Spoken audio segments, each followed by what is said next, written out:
Michael Douglas finally acknowledges a fact he has been attempting to hide for decades at the age of 80. A truth that wasn't about scandals or betrayals, but about the pain he went through in a marriage that everyone thought was ideal. He talks of nights when being famous didn't mean anything, when love couldn't keep him safe from terror, disease, loneliness, and the breakdown of the man he used to be. And for the first time, Michael Douglas talks about what it was really like to live in the shadows of himself. Michael Douglas often claims that there are times in a man's life that he will never forget, even after many years. He says this next to Catherine Zeta-Jones. One of those instances for him happened late at night in 2010, long before anyone knew how close he was to breaking. He had just come back from another doctor's appointment, and he was tired, scared, and unable to hide the anguish in his voice. Catherine Zeta-Jones sat across the room and watched him with a horror she couldn't put into words. Their marriage, which used to be full of glitter and red carpets, had turned into a battleground of unspoken worries and intolerable stress. That year, doctors told him he had stage 4 throat cancer, the kind of diagnosis that makes a man face everything he's been avoiding. When the doctor said the words he still remembers perfectly, fame, money, and adulation didn't matter, and the truth he doesn't want to say is that he wasn't afraid of dying. He was more afraid of what death would do to his family.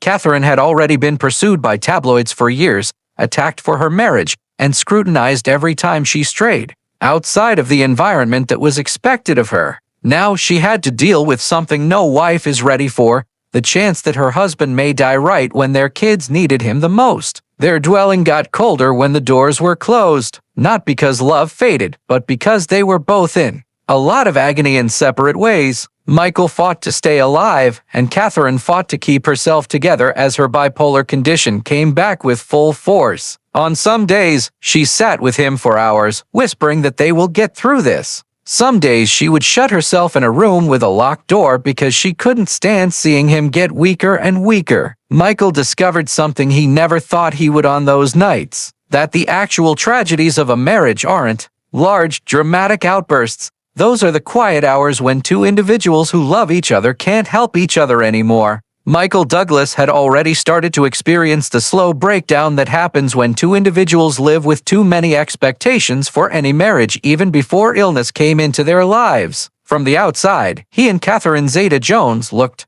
perfect, the powerful Hollywood veteran and the rising actress whose beauty and ability made every camera spin. But being famous may make tiny problems seem like big ones that no one recognizes until they explode wide open. Their problems didn't start with cancer or bipolar disease. They started with distance, which could be physical, emotional, or professional. Their jobs took them in different paths in the early 2000s. Catherine was filming around Europe, winning honors, and getting more and more famous. Michael was working in the US, balancing acting jobs, producing commitments, and duties from the life he had built long before they met. Nights away turned into weeks apart, phone conversations got shorter, and worries that weren't stated grew louder. Michael often thought back to a conversation that stayed with him for years. Catherine had contacted him from Berlin, where she was tired from filming. Her voice shook with fear, which she didn't display very often. "Are you still awake?" she inquired. "Or is someone keeping you up?" It was a query that came from fear, not blame. She was afraid to marry a man whose past she could never totally forget. People had called Michael a womanizer long before he met her. Even though he had changed, his history was still a shadow she couldn't get away from. He assured her that he was alone and that he was over it, but her lack of words made him think. She wasn't completely convinced. Michael also had anxieties that he never told anyone about. As he got older, he felt that he was fading next to Catherine, who was getting more and more famous. He loved her very much, but he couldn't deny the fact that they were becoming more and more different. He once told her in private that he thought the world looked up to them as a pair, but he didn't know how to keep up with her anymore. Those were the first horrors, the ones that no one talks about. Not wrath or treachery, but the eventual awareness that love alone can't make the insecurities that fame brings into a marriage go away.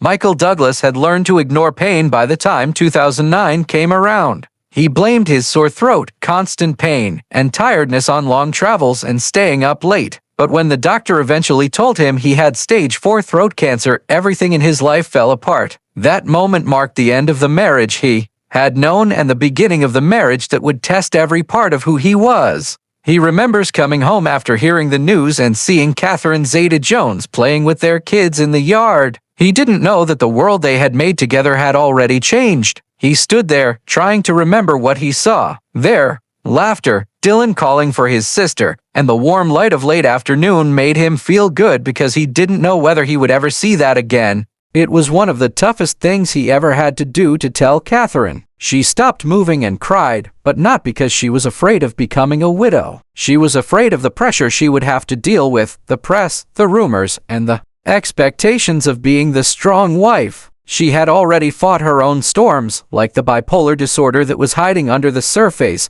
waiting for any emotional shock to set it off. Now she had to take care of a spouse who might not live through the year. Chemo started, and Michael's world fell apart into a cycle of anguish and fear. His voice changed, his strength left him, and the guy who used to run Hollywood couldn't even ascend a flight of steps. Catherine stayed with him during every treatment, holding his hand when he passed out and woke up again, but when his body got weaker, her disease came back. Some days she sat with him for hours, murmuring words of comfort. On other days, she completely shut herself off from the world, shutting herself away because she was too afraid to deal with it. Later, Michael said that the worst aspect wasn't confronting death. He realized that he and Catherine were both hurting, even though they were in the same room. They loved each other, but neither could save the other from the inner fear that was eating them alive. Michael finally grasped that the real horrors of marriage aren't betrayal or anger. They're seeing the person you love fall apart while you can't do anything to save them. Michael Douglas had conquered cancer by 2013, but after he survived,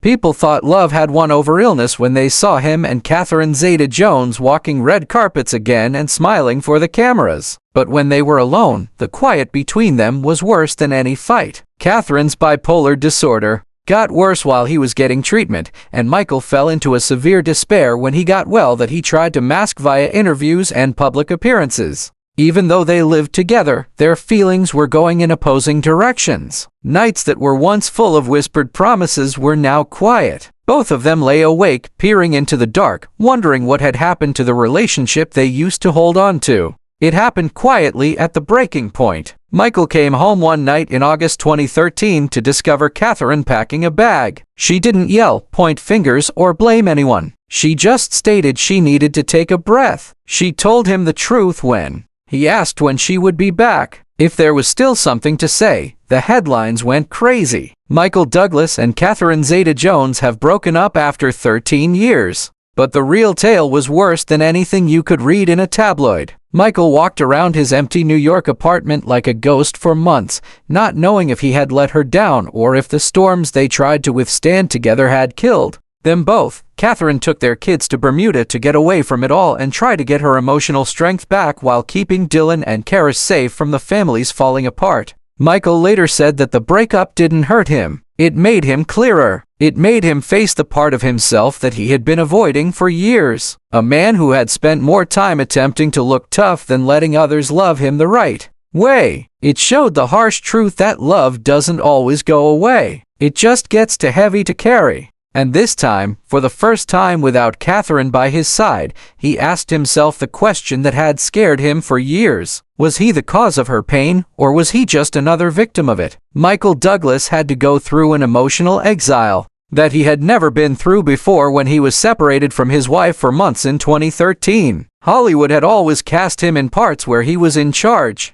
Illness. The fact that he had helped bring about the end of his own marriage. He read old letters from Catherine over and again during those months. They were notes from the beginning of their relationship, full with optimism and dread. He remembered one remark so well that he later repeated it. "I'm worried that the light around you will hurt me, but I still want to be with you." He thought the phrases were romantic at the moment. He now knew that they were a warning. Catherine had come into his life with her own fears and demons, and instead of protecting her, he had let the stress of his own life pull her deeper into those shadows. After not writing to her for months, he eventually did so in January 2014, not an apology, but the truth he had never told her before. "I still believe in what we had." A week later, she got back to me. 3 words. I still remember. 3 months later, Catherine came back through the door. Not happy, not sure, but willing. She assured him she wasn't making any commitments, just that she wanted to go home. At that point, Michael realized that making up wasn't a win. Two hurt people agreed to quit acting like they were invincible. After that, they lived in peace, without the fire of the early years or the turbulence of the middle years.